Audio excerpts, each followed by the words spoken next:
가끔 뉴스에 보면 우리나라가 수학경시 대회나 이런 시합 나가서 몇 등 했다라는 뉴스를 들을 때가 있습니다. 그러면 우리나라 사람들이 공부를 굉장히 잘하는 걸로 생각이 되어집니다. 그런데 문제는 외국 사람들은 학생들 중고등학생 되어도 6시간, 7시간 이상 공부를 안 한답니다. 우리나라는 고3 됐다고 생각해 보세요. 하루에 몇 시간 공부하나. 그런데 그렇게 우리는 남보다 많이 공부를 해도 1등을 못하는 민족이 우리 민족입니다. 여러 가지 이유가 있지만 주입식 교육의 폐해다. 그냥 선생님들이 일방적으로 가르치고 아이들에게 무조건 듣고 배우고 외우게 하는 것, 가장 큰 잘못이고 그로 인해서 결과가 생각만큼 안 나온다. 그래서 언젠가부터 주입식 교육이 토론식 교육으로 많이 바뀌고 있습니다. 질문하고 답하고, 그로 인하여서 질문과 대답 사이에서 아이들이 스스로 깨우쳐서 발전해 나가는 교육이, 그런데 그것이 더 훨씬 투자하는 시간에 비해서 효과가 좋다고 합니다. 특별히 유대인의 교육이 그렇다고 합니다. 교수나 학생이나 격이 없이 토론을 한대요. 수시로 토론을 한다고 합니다. 그러면서 사고가 열리고 여러 가지 깨닫는 것들이 많아져서 유대인들이 그렇게 노벨상도 많이 타고 여러 가지 면에서 두각을 드러내는 모습을 볼 수 있습니다. 그런데 성경도 그렇습니다. 우리에게 일방적으로 주입식으로 무조건 믿어라 말씀하지 않으세요. 주님은 여러 가지 부분에서 우리에게 질문을 던지십니다. 그 질문을 통해서 우리가 스스로를 생각해 볼 수 있고, 또는 우리가 뒤를 돌아볼 수 있고, 우리가 어떻게 해야 되는지를 주님은 우리에게 그 질문을 통해서 알려주시는 모습을 볼 수가 있습니다. 오늘은 꼭 본문은 우리가 너무나 잘 아는 말씀이라 간단히 넘어가면서 다른 곳에서도 주님이 우리에게 하시는 질문을 생각해 보면서 그 질문의 의도, 목적, 그 질문을 지금 우리에게 주시는 말씀이다, 나에게 하시는 질문이다 스스로 생각해 보면서 우리가 그 질문을 스스로 반문해 볼 수 있기를 원합니다. 주님의 질문을 내가 나에게 다시 한번 해볼 수 있는 시간 되기를 원하고요. 주님이 질문하실 때에는 주님이 원하시는 답이 있었어요. 이유, 목적이 있었다. 우리가 스스로에게 질문해 가면서 주님이 우리에게 원하시는 답, 그것을 발견해 갈 수 있길 원하고요. 그 모습으로 우리가 또 발전해 갈 수 있는 우리들 되기를 원합니다. 첫 번째, 오늘 본문 잘 아는 말씀입니다. 사람들이 나를 누구라 하느냐? 라는 말씀이에요. 그러면서 베드로에게 묻습니다. 너는 나를 누구라 하느냐? 우리는 스스로 이렇게 질문해 봤으면 좋겠습니다. 나는 예수님을 무엇으로 믿는가? 어떤 분으로 믿는가? 어떻게 믿는가? 내가 예수님에 대해서 어떻게 무엇으로 믿는가를 스스로 점검해 봤으면 좋겠습니다. 교육은 무시할 수 없어서 우리 무의식 중에 4대 성인 중에 한 분으로 세계에서 가장 위대한 성인 4명을 이야기할 때 그 중에 하나로 예수를 우리는 학교 다니면서 배웠습니다. 그리고 시험 볼 때 3대, 4대 성인을 쓰라고 그러면 그 중에 한 분을 예수님의 이름 썼습니다. 그러면서 우리는 교육을 받았고 자라왔습니다. 그러다 보니까 알게 모르게 예수님의 4대 성인 쉽게 이야기해서 석가나 예수님이나 소크라테스나 예수님이나 거의 동급으로 우리가 암암리에 느껴지는 부분, 그렇게 생각되어지는 부분들이 있습니다. 그런데 예수님도 그것을 아시는 겁니다. 유대인에게는 위대한 랍비들이 많이 있었어요. 앞서서 이스라엘 사람들에게 하나님의 말씀을 전해준 선지자들도 많이 있었습니다. 그래서 제자들에게 묻습니다. 사람들이 나를 누구라 하느냐? 그때 사람들이 예수님을 향해서 가지고 있는 생각이 무엇이냐? 세례 요한이고 엘리야고 선지자 중에 하나고, 즉 우리 표현으로 말하면 3대 4대 성인 중에 한 분 정도로 사람들이 예수님을 인식하고 있었다라는 것입니다. 주님은 그 답을 듣기 위함이 아니었습니다. 그래서 제자 중에 베드로에게 다시 질문을 해요. 너는 나를 누구라 하느냐? 그러면 사람들은 그렇게 본다 할지라도, 믿지 않는 사람, 세상 사람들은 예수님을 4대 성인 중에 한 사람으로 안다 할지라도 나를 따르고 믿고 섬기는 너희는 나를 누구라 하느냐라는 것입니다. 그때 베드로가 대답합니다. 주는 그리스도시요 살아계신 하나님의 아들입니다. 이 말은 더 쉽게 직설적으로 표현하면 예수님이 하나님이십니다. 예수님이 구원자입니다. 예수님이 메시아입니다 라는 말이거든요. 그 말을 듣고 주님이 기뻐하시는 모습을 볼 수가 있습니다. 그럼 우린 스스로 한번 생각해 보시기 바랍니다. 나는 예수님을 누구라고 믿는가? 정말 제자들처럼 위대한 성인 중에 한 사람 정도, 왜 이스라엘 사람들은 선지자들을 가장 위대한 사람으로 보았으니까, 세계에서 위대한 성인 중에 한 사람 정도로 혹시 알고 믿고 있지는 않은지, 우리는 예수님이 참 하나님이심을 온전히 믿는 분들 되기를 바랍니다. 그리고 그분이 나의 참 구원자이심을, 그것을 믿는 우리들 되기를 원합니다. 그리고 말로만이 아니고 이론적으로 베드로의 대답을 보고서 나도 그렇게 대답해야지, 이게 아니고요, 우리 마음에서부터 우러나오는 믿음이 예수님은 참 하나님이십니다. 이 고백이 우리 마음에서부터 울려나올 수 있는 우리들 되기를 원합니다. 그리고 그분만이, 예수님만이 나의 유일하신 구원자입니다. 우리가 아는 예수님, 믿는 예수님이 이런 예수님이기를 원합니다. 왜? 주님은 그것을 원하셔서 그 믿음을, 그 지식을 우리에게 깨닫게 하시기 위해서 질문하신 거거든요. 너희는 나를 누구라 하느냐? 지금 스스로 꼭 질문해 보시기 바랍니다. 나는 정말 예수님을 참 하나님으로 믿고 있는지, 나는 예수님을 유일하신 구원자로 믿고 있는지, 혹시 그 부분이 약하다면 지금 이 시간이라도 확실하게 그것을 깨닫는 분들 되기를 원합니다. 예수님이 참 하나님이시고 그분만이 유일하신 구원자이심을 확실하게 믿고 깨닫고 고백할 수 있는 우리들 되기를 원합니다. 고린도후서 1장 5절 말씀 보면 너희가 믿음이 있는가 너희 자신을 시험하고 너희 자신을 확증하라. 스스로 질문해 봐야 돼요. 정말 나는 예수님을 참 하나님으로 믿고 있는지, 그분만이 유일하신 구원자로 내가 따르고 있는지 스스로 질문해 봐야 되고요, 점검해 봐야 된다라는 것입니다. 두 번째, 성경은, 하나님은 우리에게 질문하십니다. 너희가 성령 받았느냐라는 것입니다. 사도행전 19장 2절 말씀 보면 에베소 교회 성도들과 이야기할 때 너희가 믿을 때에 세례 받았느냐라고 사도 바울이 이야기를 합니다. 그랬더니 에베소 사람들이 뭐라고 이야기하냐면, 아니다, 우리는 성령이 있는지 듣지도 못했다. 성령을 받지 못했다가 아니고요, 성령이 있는지 들어보지도 못했다. 그러니까 에베소 교회 성도들은 그 초대교회 힘든 시절에도 신앙생활하는 사람들이니까 믿음이 없었다고 말하기는 어려워요. 지금 사도 바울과 그들이 함께 토론을 하며 이야기를 합니다. 그때 질문하는 거예요. 너희가 믿을 때에 성령 받았느냐? 그랬더니 에베소 사람들은 이야기합니다. 우리는 성령이 있는지 듣지도 못했다. 성령이 뭐냐라는 겁니다. 그럼 우리도 스스로 생각해 봐야 됩니다. 나는 성령 받았는가? 나는 믿을 때 성령을 받았고, 나는 지금 성령 안에서 신앙생활하고 있는지, 나는 삶에서 성령의 인도하심을 받으며 살아가고 있는지. 오늘 낮에 기도하신 장로님 기도 중에 제 마음에 크게 와닿은 내용이 하나 있습니다. 열심으로 섬기지 않고 은혜로 섬기게 해달라는. 그 기도를 들으면서 정말 아멘 소리가 나오더라고요.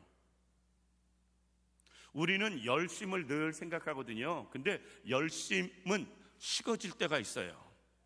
그런데 내가 하나님이 주신 은혜로 말미암아 내가 그 빚을 갚는 심정으로, 은혜에 보답하는 심정으로 주님을 섬긴다면 그것은 날마다 새로워질 수 있습니다.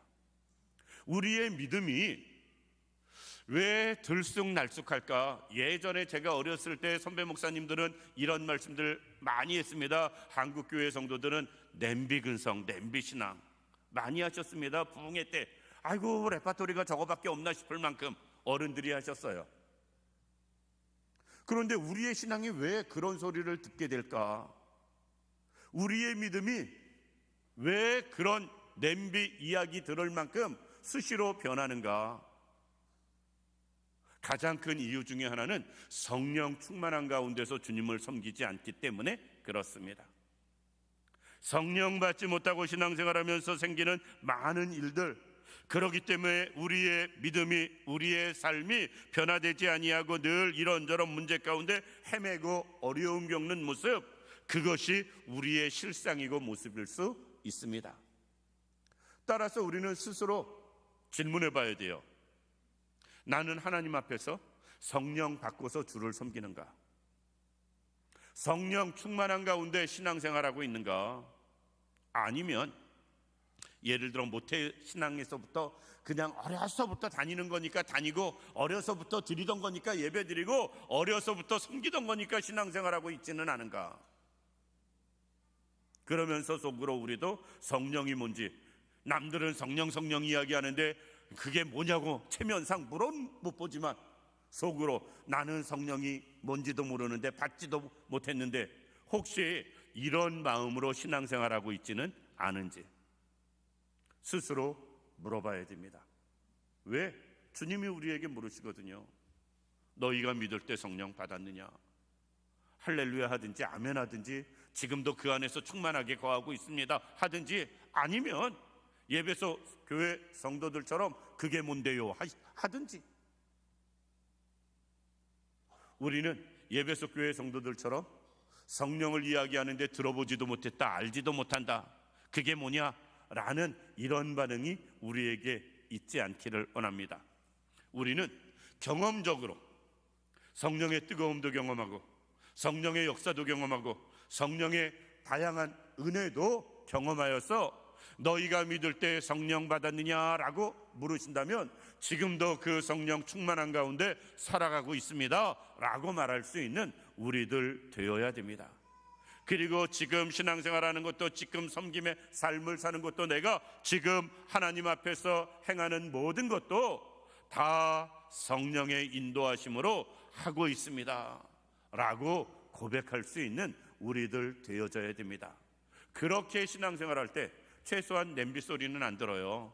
그냥 뜨거워졌다 식어졌다 자꾸 바뀌고 변하는 일들은 없다. 왜? 성령이 아니고 내 인간의 의지, 내 노력으로는 그 소리를 들을 수밖에 없습니다. 그러나 성령님이 나를 이끌어 가시고 내가 그 성령님 안에서 인도함 받으며 살아간다면 우리는 한결같은 모습을 보일 수 있고요, 변함없이 주님을 따르는 삶 살 수 있다라는 것입니다. 세 번째, 주님은 우리에게 물으십니다.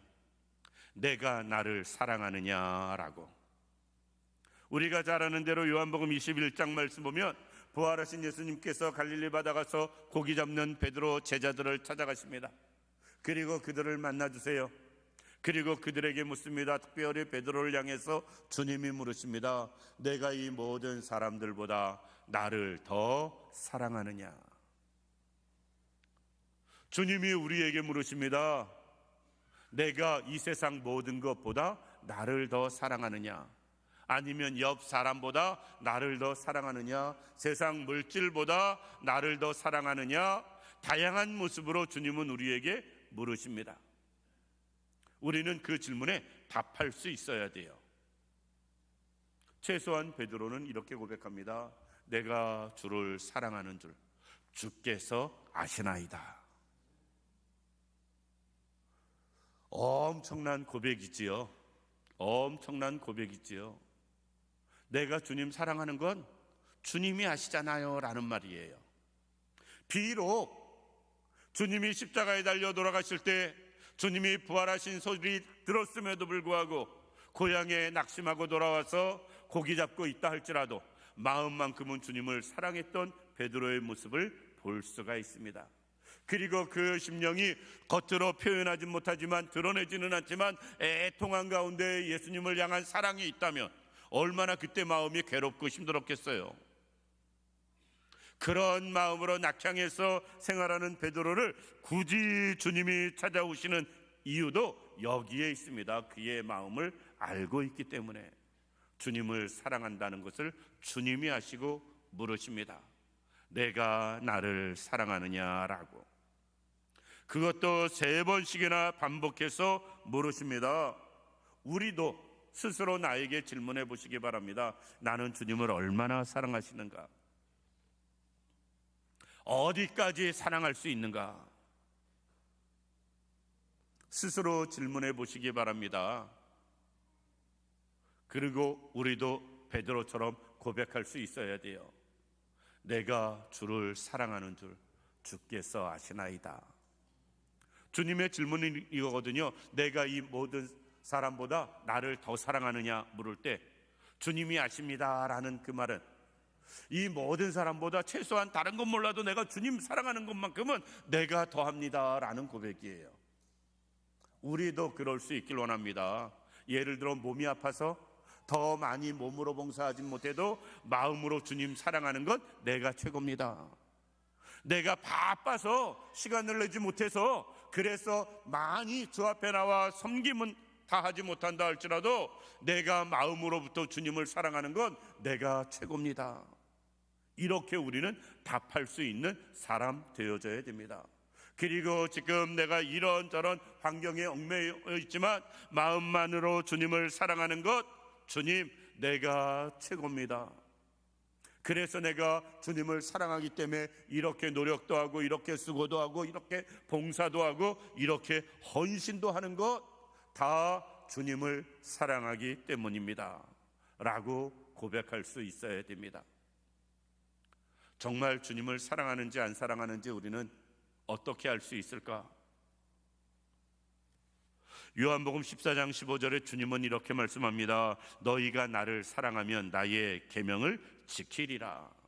주님의 말씀대로 살아가느냐 안 살아가느냐 우리는 그것을 보면 알 수 있습니다. 아니 베드로는 도망갔는데 주님 사랑한다고 하잖아요. 그런데 베드로가 주님을 사랑한다는 것을 어디서 증명하느냐? 그 이후에 주님이 베드로에게 그렇게 말씀하세요. 내가 젊어서는 네 마음대로 살았지만 이제는 늙어서는 내가 원치 않는 곳에 띠띠고 다니리라. 즉 그 이후의 삶은 베드로는 온전히 순교하기까지 자기를 드리는 모습을 볼 수가 있습니다. 주님을 정말 사랑했던 베드로, 그의 삶으로 보여줬어요. 말로만 한 게 아닙니다. 그의 남은 삶 전체를 하나님께 드렸고 생명 들여 순교하기까지 주님을 따른 모습 볼 수가 있습니다. 우리도 그럴 수 있기를 원합니다.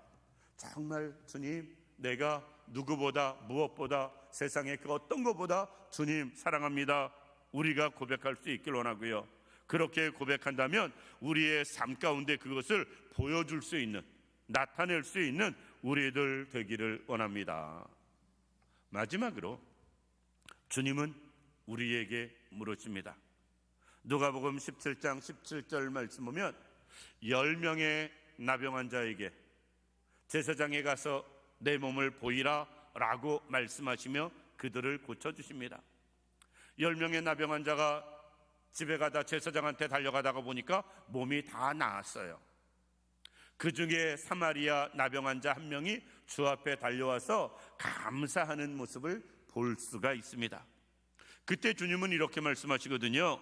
예수께서 대답하여 이르시되 10사람이 다 깨끗함을 받지 아니하였느냐? 그 9은 어디 있느냐? 주님은 감사하며 살아라 라는 거예요. 나머지 9은 왜 감사하지 못하느냐? 라는 것입니다. 물론 개인적인 사정, 형편 따지면 이해할 수 있는 부분들도 있어요. 나병 환자로 오랫동안 살았을 테니 보고 싶은 사람이 얼마나 많겠어요? 그리운 사람이 얼마나 많고 급한 일들이 얼마나 많았겠습니까? 또 나병 환자로 당한 그 수치, 괴로움, 차별, 그거 생각하면 얼른 제사장에게 가서 자기 몸이 깨끗해진 것을 인정받아서 사람들 앞에 설 수 있는 것, 그들이 얼마나 사모하는 일이었겠어요. 그런데 어떤 이유로도 감사하지 않는 것은 주님이 서운해하시는 모습, 한 걸음 더 나가서 이야기하면 책망하시는 모습 볼 수가 있다라는 것입니다. 따라서 우리는 늘 우리에게 질문해 봐야 됩니다. 나는 얼마나 감사하며 살아가는가?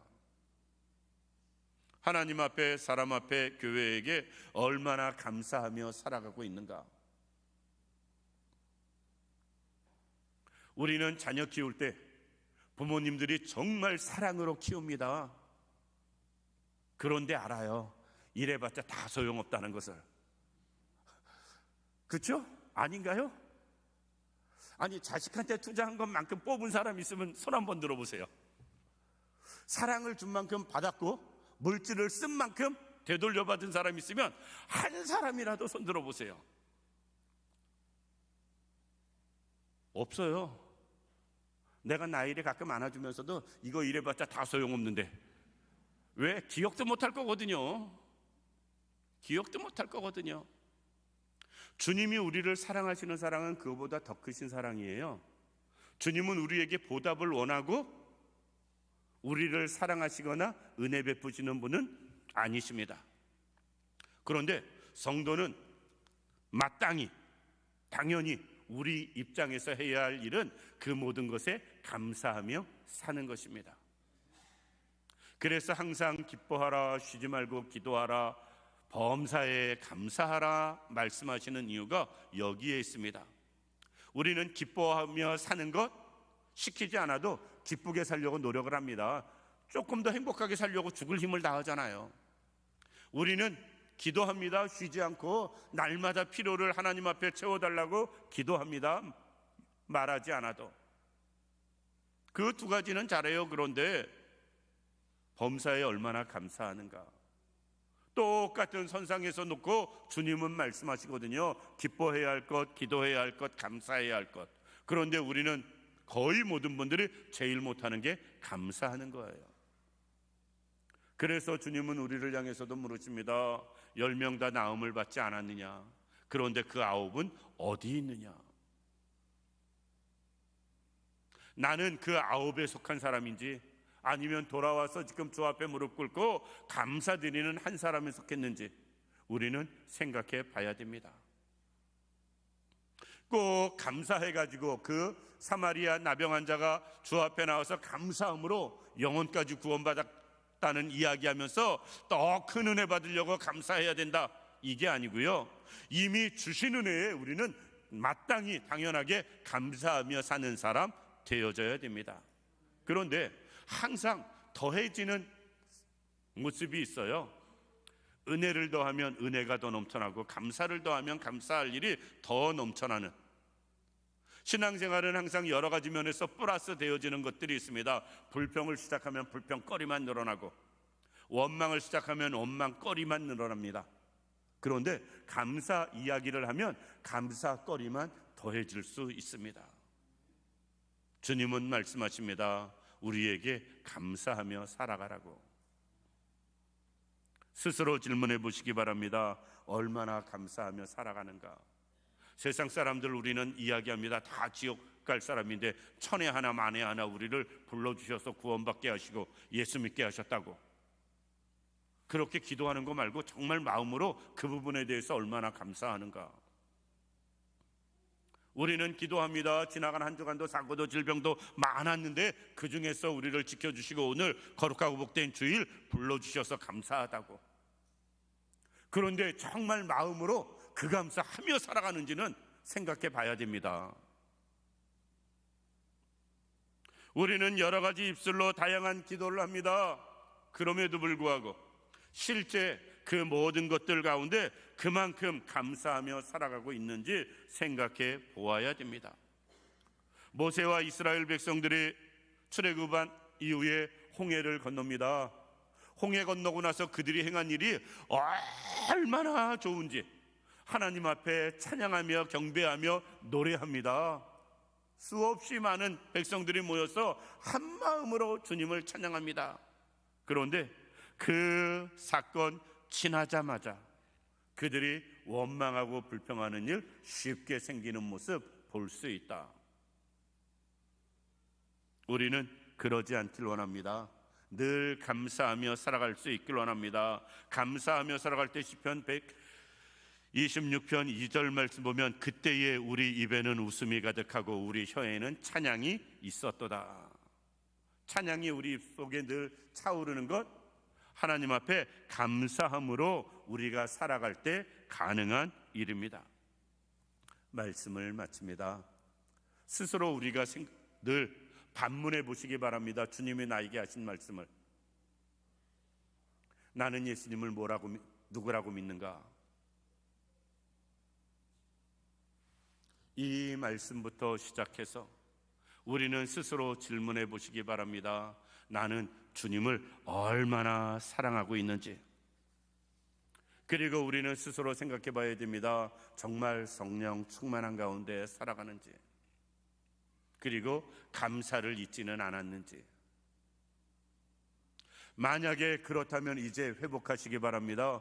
예수님을 바로 알고 바로 믿기를 원하고요, 우리가 성령 충만한 가운데 주님을 섬길 수 있길 원하고요, 세상 그 누구보다 그 무엇보다 주님을 사랑하는 마음으로 따르기를 원하고요, 감사를 잊지 않고 우리 입에 찬양이 가득한 것처럼 우리 마음에 감사가 늘 넘치는 가운데 주님 섬기는 우리들 되기를 주님의 이름으로 축원합니다. 기도드리겠습니다. 고맙고 감사하신 아버지 하나님, 은혜와 사랑을 진심으로 감사드립니다. 주님이 우리에게 물으시는 그 질문을 하나님 우리 스스로 반문해 보기를 원합니다. 그로 인해서 이제는 우리도 자신 있게 주님이 참 하나님이시고 참 구원자이심을 고백하게 하시고 성령 충만한 가운데 주님 따르고 있음을 고백하게 하여 주옵시며, 무엇보다 주님을 사랑하는 마음으로 섬긴다는 사실을 고백하게 하여 주옵시며, 온전히 감사하며 찬양하며 영광 돌려드리는 우리의 삶을 주님께 보여드릴 수 있는 우리 모두가 되게 하여 주옵소서. 하나님이 온전히 함께 하시길 원하오며 예수님의 이름으로 기도드립니다. 아멘.